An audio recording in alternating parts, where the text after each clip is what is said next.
How cool is this? Skywalker Ranch. In 1977, Star Wars changed the way movies were made and marketed. Now in 2008, George Lucas brings us his latest episode.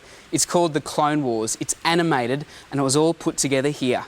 Soon the Jedi will not only be at war with you, Count, but the Hutt clan as well. And Skywalker is the Republic's only hope.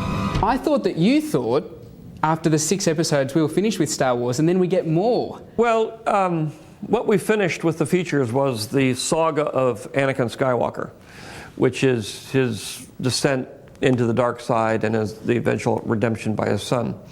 What Clone Wars is when I was doing episode 3 and I had to jump from the beginning of the Clone Wars to the end of the Clone Wars, I said, this is sad because there's so much stuff in the Clone Wars, but of course it doesn't have much to do with Anakin Skywalker. Now Anakin Skywalker gets his own Padawan. Yes. And she's a firecracker. Yep. And she's a new character for us. And is that a nervous wait for you to see how audiences react? For example, Jar Jar Binks wasn't necessarily warmly taken by audiences. No, well, it was taken by younger audiences. It's the older, more jaded ones that didn't like it. Would this be a good time to teach you that a Jedi is humble, my young Padawan? Sorry, just trying to keep the boys inspired is all. It's just basically a footnote to the saga, which is why I animated it, so it doesn't get confused with the saga. But the only thing that happens during the Clone Wars is that in Episode 2, Anakin and Obi-Wan don't get along very well. They're very standoffish with each other.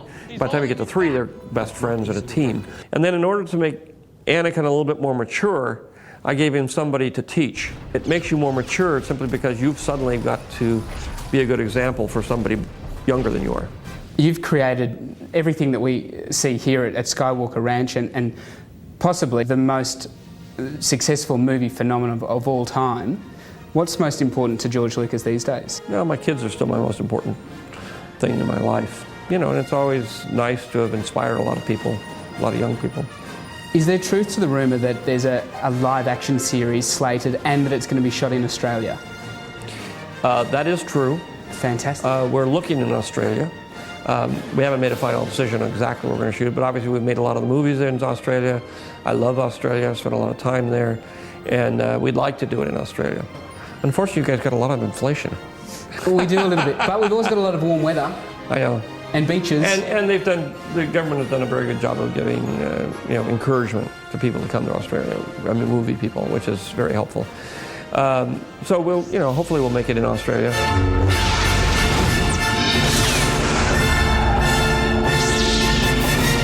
Now you die. Okay, there's a message to the government. Get on the phone to George, get him some incentives to come here and make the next one. Let's get George here. On the way.